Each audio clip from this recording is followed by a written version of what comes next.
ever been.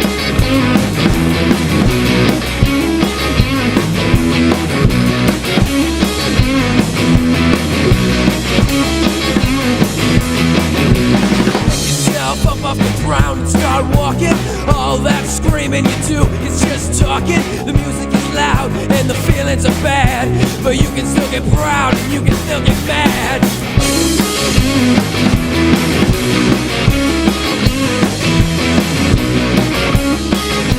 Ladies and gentlemen, boys and girls of possibly all ages, guys, gals, and non-binary pals, we're going to be talking everything from the obscene to the extreme and everything in between. I'm Kayla Manson.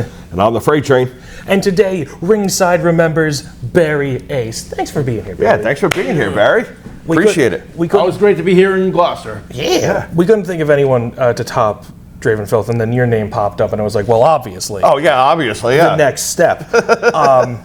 So, Barry, I'm going to give you about like 30 seconds or so. Get yourself over with the crowd. All right. Allow me to make myself perfectly clear. This is Barry Ace, the Mill City Samurai, here in Gloucester, Mass, here on Ringside Remembers. So says me, so saith the Mill City Samurai. Do I make myself clear? That was incredible. Okay, that's got to be the best get That's the best one so far, yeah. dude. Thank you, That was sir. beautiful.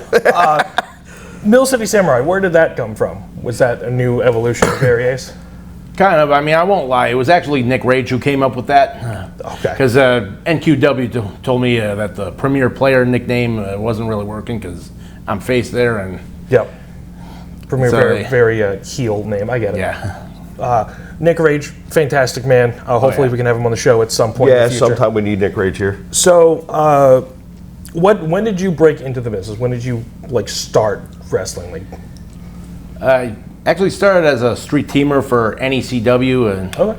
supposed to be for ECW too, but they went out of business.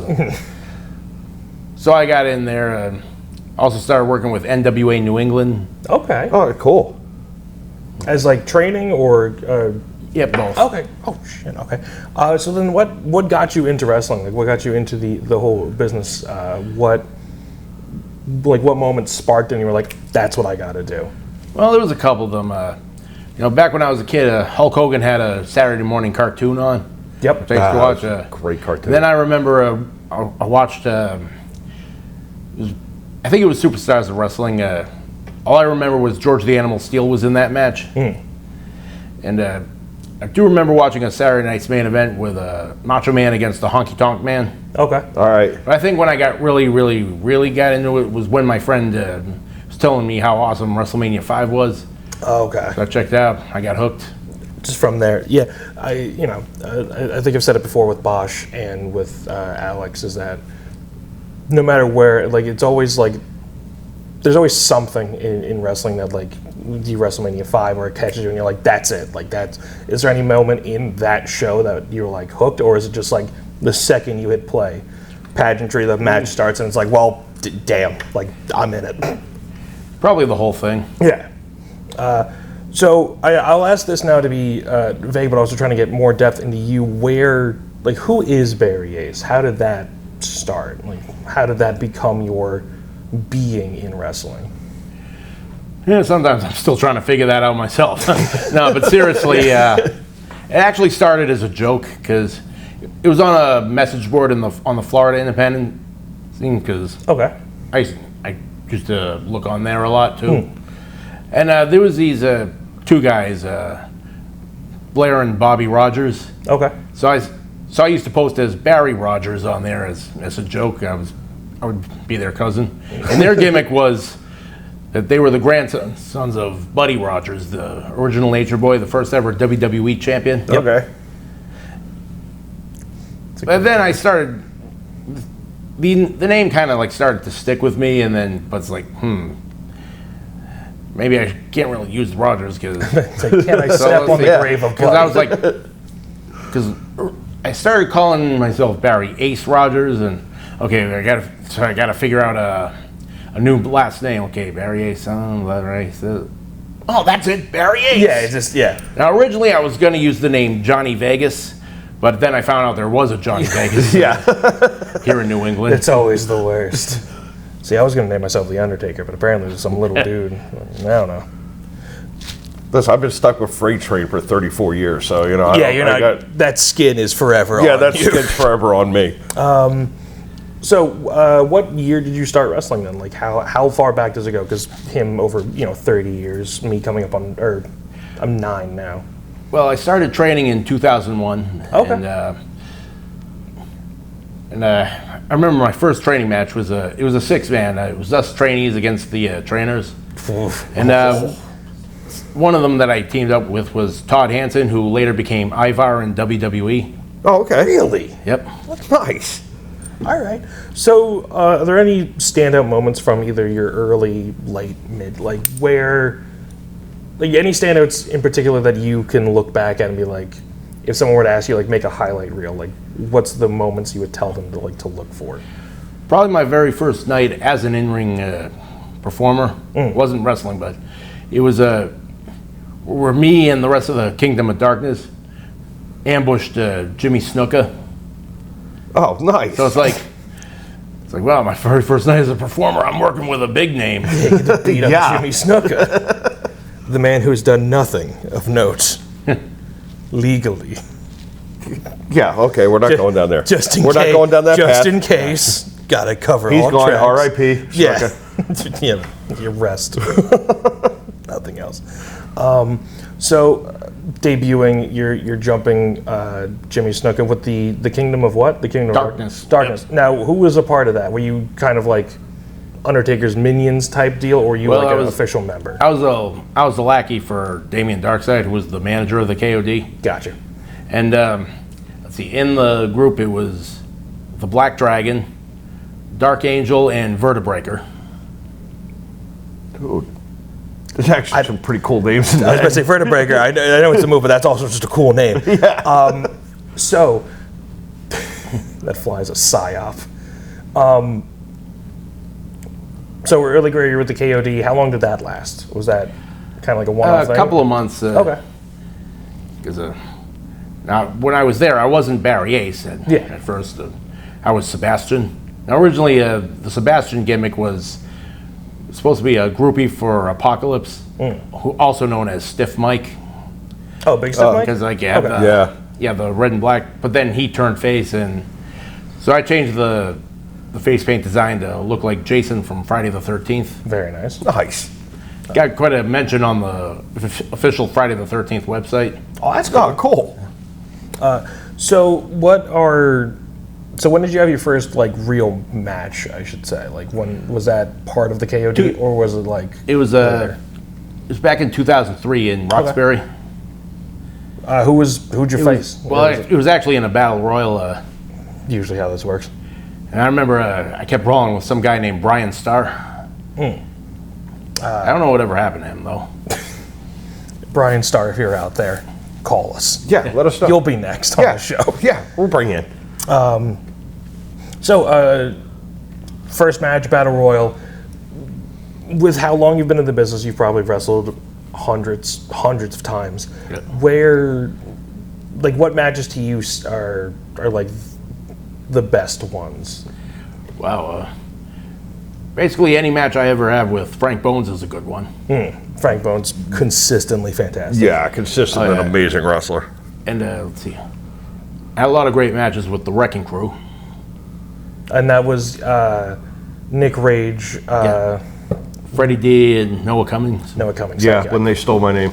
Yeah, the gimmick infringement. Yeah, was real. gimmick infringement. For, Nick, we're going to talk about that one day. Okay, get on the show. We're going to Get yell on the at show. you. We're going to talk about the gimmick infringement for Wrecking Crew. I've got, say, 85. Okay? I'm for life. Yeah, but I started in 85. That's unfair. Why? I wasn't there. That was a twinkle in the eye. No, you weren't. Not that far back. I was still twinkling with somebody else. There's two. It's with Draven all over again. It's starting, I know it's the starting road to is veer. starting to It's go. starting to veer. All right, get back to what you're doing. Yeah. A name we brought up before the cameras are rolling. Rick Fuller. Yeah, so someone had actually online when I said you were coming on, had said, ask Barry about the Rick Fuller story. And like I said before the cameras came on, I made sure this was a story you could tell. So you said yes. So fill us in on the Rick Fuller story. Who is Rick Fuller? Okay, for those who don't know, Rick Fuller is just under 7 feet. He was in WCW, Okay. and a lot of guys are afraid to get in the ring with him.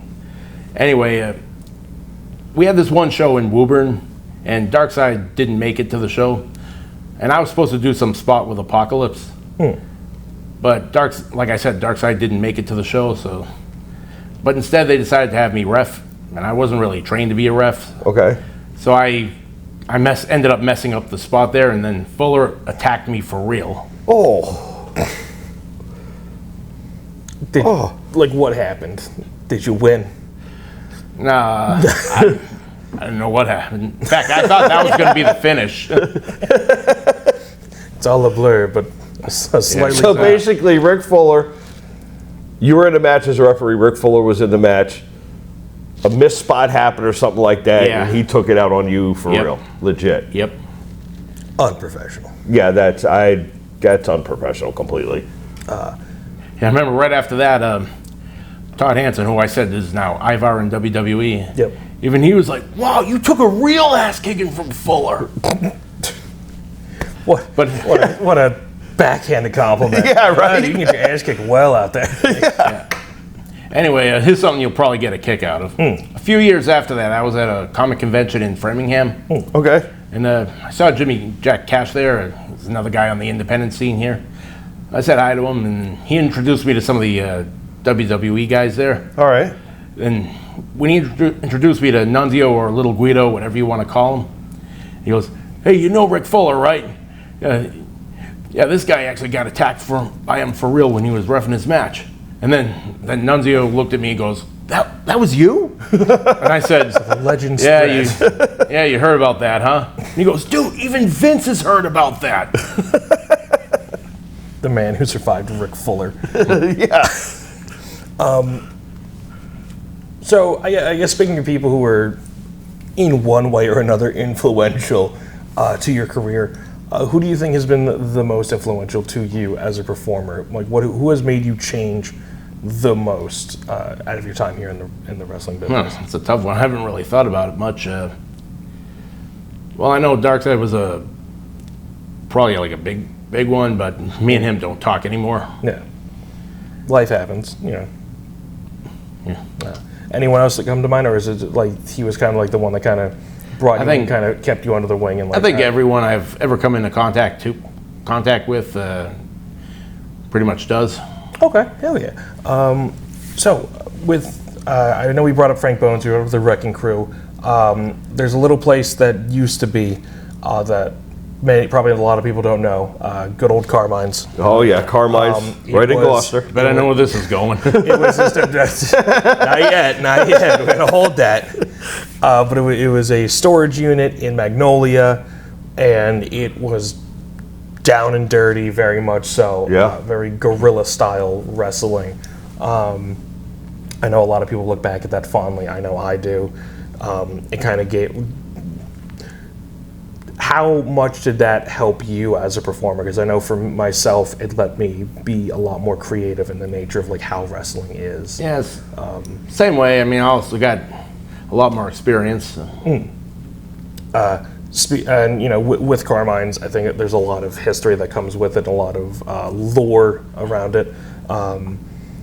One place we found out that we probably found your biggest fan ever in Buck DeRoss. Do you believe it's either that he's your Buck biggest or fan? Tyler Burrows. I don't know which one. They're fighting for the fan club. When did Buck and Tyler start becoming like your fan club? Was it at Carmine's or was it like way before? At least for Buck, I should say. I think it was back in Manchester. Okay. Back at Murphy's. Yep, Manchester was Murphy's Boxing Gym in Manchester, New Hampshire. That was the old building of WAW Wrestling. The worst ring I've ever bumped in my life. It was a 20 by 20 boxing ring. And there was a pin that gave it that much bump. Yeah, if we were lucky. It was the roughest of times. That was a hard bump. That was a hard bump. But like, I will say, I think we can all agree. Like, it made us appreciate like the good rings, though. Yeah, once we got a good ring up there, it was like knowing that much like better. what the worst is. Yeah. Makes it so much better than like if it's a rough ring. And I've wrestled with rings with holes in it, Yeah. like missing boards, and that ring was still the worst. What's the worst ring you've bumped in? Probably the one you just mentioned. Yeah. Either Yeah. that or the or one at Kevin Landry's. That was had probably this much padding. Oh, I mean, they had a second ring there that had better, but we had to use the lesser training one. ring, Yeah. yeah. The lesser one was the training ring for all the time. Yeah, I don't know what Of course it was. Of course it is. Star comes in. I don't know if it's because it had a Coors logo on it, but It might have been. We gotta get a Coors logo on our ring. Only if they're paying us. It's like Coors around the middle. I don't care if they're paying us. Yeah. So what would you say is your best times at Carmine's? Because I feel like that, again, very influential for a lot of people in WAW and like going forward into nowadays. probably the one that really stands out is when I won. The Beat the Clock challenge. Okay. Now, was that for a title, trophy, anything of that nature? I'm assuming it was. Pretty much a trophy, yeah. Nice. It's like who can win the quickest. Got you. What was the time? It was me against Nick Rage. I believe it was 2 minutes and 11 seconds. Damn, he beat you under 3 minutes, Rage. It's crazy. Yeah, because I was he had me lie down for him, but then I rolled him up for a schoolboy. Oh, nice. You fell for the old razzle dazzle. That's awesome. How could you? I love it. So I know. Of course, there was also when I won the LWF Hardcore title there. Yep. That was before WAW moved in. Oh yeah, that's right. Because Yeah. I was about to say, there was a brief period of time where there was no one. It was no one's home. It was just a ring in a storage unit for a while. Yeah, what was it? Legends Wrestling Federation? Yes. Yeah. One of Carmine's great ideas. I love that. It was so awesome.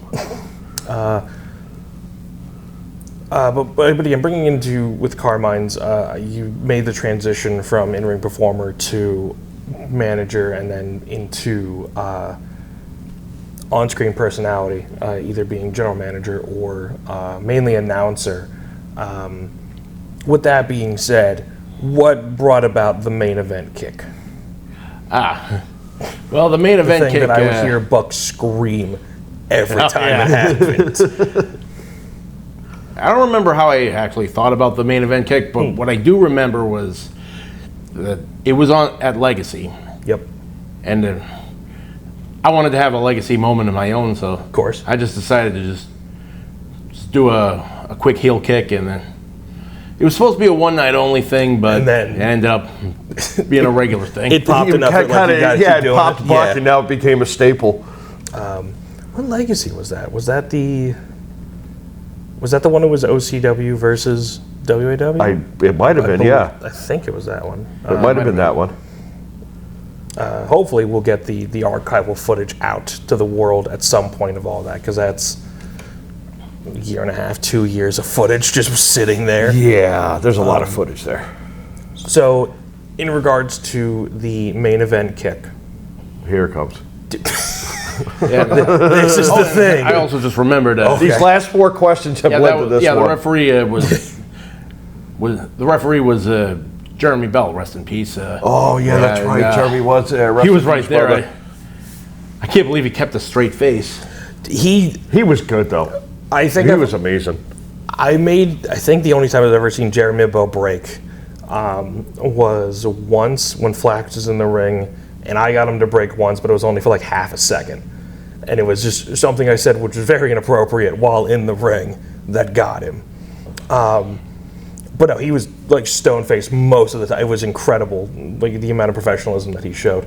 But the lore we've been building Yeah. is to this, which is terrible because it happened the same week we went to Georgia for the first time. Yes. So we missed out on all We the missed fun. out on all of this. Did you just main event kick so hard that you hit the fire alarm? Oh yeah, that was a different thing. Oh, what were you? Hold on. We got 2 roads now. Let's go. Okay, the fire alarm. Yeah, that was a thing that I'm trying to remember what it was. I think it was Joey Warner who brought up one of those Brazilian jiu-jitsu. Yeah, it was like dolls. 50 pounds. It was like this tall. Yeah. Yeah, and it had its arms out like this or whatever. Yep. And I was practicing a couple of snap kicks on it, and the arm on this one was pretty loose. I bet you landed So too well. So I hit it hard, and it hit the fire alarm, and that's what happened. That's it. For context, we were in Georgia, and we just kept seeing like the WAW like inside page just blow up with things. Yeah. Not knowing what was happening. The fire department's here. Yeah. So what were you thinking of when I brought up the main event kick? What's that other road? Because I thought you were just going to go right into the fire alarm. Oh no, because again, we weren't there. We were for we only got like bits and pieces of it. But yes, the fire alarm did go off, which fire department showed up. I guess again was not there, but it was. I believe Carmine had to pay for the false alarm. It was something atrocious too. Like, Yeah, he said it was like 2000 something, and I was like, oh yeah, I don't know where they came up with that amount. Because I read it online. I guess for the first time it's supposed to be like 100 to 500. Yeah. Maybe it had something to do with the cease and desist we got a few weeks before. Yeah, we did get that too, which we didn't cease and we didn't desist. Yeah. We had a show named Cease and Desist. Yes, we did. In spite. We're legal now, I promise. We're all good now. Yeah, we're all good. Next few shows, we're completely good. But back in the day, in the old Wild Wild West, we were degenerates with a wrestling ring. Now we're degenerates with a wrestling ring and insurance. Yeah, that's the only difference. Insurance. The insurance is a difference. So we're getting a little bit down to the wire with talking. So we're going to bring up something that we've always horrifically mistimed every show. So hopefully we can do it right this time. We're going to go into the final 5 questions. These are questions we're going to ask every person that ever comes on the show, and try and get like the wrestling style and like scope of which they come from. So for the first one, who is your Mount Rushmore? Well, it's kind of hard for me to have a Mount Rushmore because there's different eras, and I usually have a Mount Rushmore for each one. But if you're gonna ask me like of all time, the hardest one to answer. George Hackenschmidt. Okay. Buddy Rogers. Nice. Bruno Sammartino. Hell yeah. Absolutely. And Hulk Hogan. Okay. All right. That's a good 4. Very old school 4, but I appreciate it. I like that. I think Hogan's popped up, the most so far. Yeah. On Rushmores. Yeah, I think so. Although Hackenschmidt, Roger, those are 2 new ones. Those are 2 new ones, yeah. But those are good ones. I kind of want to start making a list of like the great Mount Rushmore. So like, yeah, we're gonna have to go through the old episodes. See it's like at the end of it all, like at the end of the first season, like who's the Mount Rushmore? He got voted thrown upon? off when I put Arn Anderson in mine. No, that's not the one that threw me off. It's the answer to the one later. Oh, okay, all right, that cool. threw me off. All right. So, who would be your dream opponent who isn't on your Mount Rushmore? So no Hackenschmidt, no Roger. Maybe Nick Bockwinkel. Oh, that's You're keeping it old school. That's a good one. I like that one. I'm old. No, I get it. But that's a good one. If we're going that old school, I think probably like someone like Vern Gagne. I think would have been nice. Yeah, that would have been cool. Although Vern Gagne notably hated Hulk Hogan, which I think is a funny Yeah, thing. that old school, I'd probably go Dusty. What? Or early Piper. See, if we're going, maybe Race. You're going to get off this. We're going to miss the time. No. This happens every time. So, every time. Who do you believe is the most underrated of all time? Underrated of all time. Kind of tough. I mean, believe it or not, I actually thought Triple H was underrated. Because a lot of people think that he's where he is because he's with the boss's daughter. Yeah. But he was in the main event even before that. Yeah, it's true. Okay. So is that the final answer, or was that? Yeah, I'll make it my final answer. Triple H is underrated. Okay. I see where he's coming from with that. No, I totally get it. I think with Triple H, it was very much the era he had his rise, and there was already so much talent around him that was like. Yeah, there's way hell talent in that era. Who do you believe is the most overrated? Most overrated? That is a tough one. I mean, there's a lot of them. Just a lot. Yeah. But, not quite sure. If you had, like, you can pick the most bland. Maybe Big Show. I can see that. Yeah, I can see an angle on that. Weird. I respect the pick, but, like, that's a weird one, right? No, but I can see that. Like, I get it. Yeah. Like, he was a big guy, but he was very cartoonish for a lot of his years, too. I feel like that's how, like, people, like, thought of booking him, you know? Yeah. No, but I like that. I like that pick. Anytime Paul Heyman booked him, he became a monster again, which is weird. Okay. So, the final question, the one that usually takes up the most mental power, I think, for people coming on the show. Here we go. Yeah. What does wrestling mean to you? Wow. You weren't kidding. It is just. Yeah, he gets deep with these. It's the heart. It's just one after another. Probably the tradition, you know. Yeah. Now, what do you mean by tradition? Is it just the? I don't know, like the road paved. Giving back to a business that. I mean, Yeah. I myself try to incorporate things from boxing and MMA as well. Yeah. Notably, for historians, And that's out always there. been my approach. Yeah. Again, notably historically, MMA, wrestling, boxing, they're all basically cousins in the same realm because it used to be. Yep. Combat sports. It was combat sports. It was old carny things. They've all kind of strayed the path into their own direction. But tradition, kind of keeping. I don't want to say keeping the same old, but like definitely having like almost like the honor guard of what wrestling used to be. Yeah. Is kind of the thing, right? Yep. Keeping. Not necessarily like everything in tow, but greenhorns, know your place. Yeah. Wiping your feet when you get in the ring, that kind of stuff. I'm just, the keeping wrestling real, I think, is the big thing. Yeah. Well, I want to say thank you very much. Yeah, thank you for coming on, Barry. We appreciate it. Had a pleasure talking to you. Yeah, this was fun. And we got the Rick Fuller story. And we got the Rick Fuller story. I'm glad I get to know that one. Rick Fuller, Barry Ace. Yeah. Yeah. Thank you for watching Ringside Remembers. We're going to go to the tape trade of the week. Peace.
Get back up. Get back up. You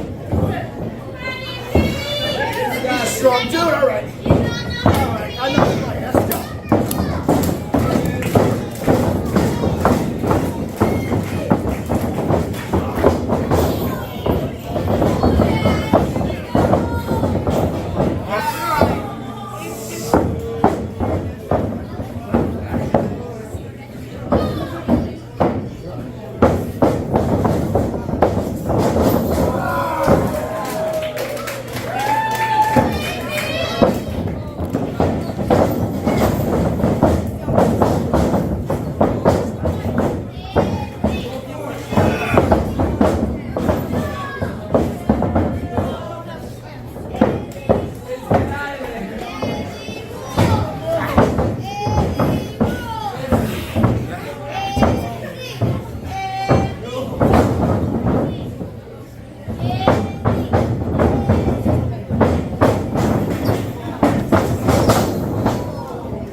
Oh.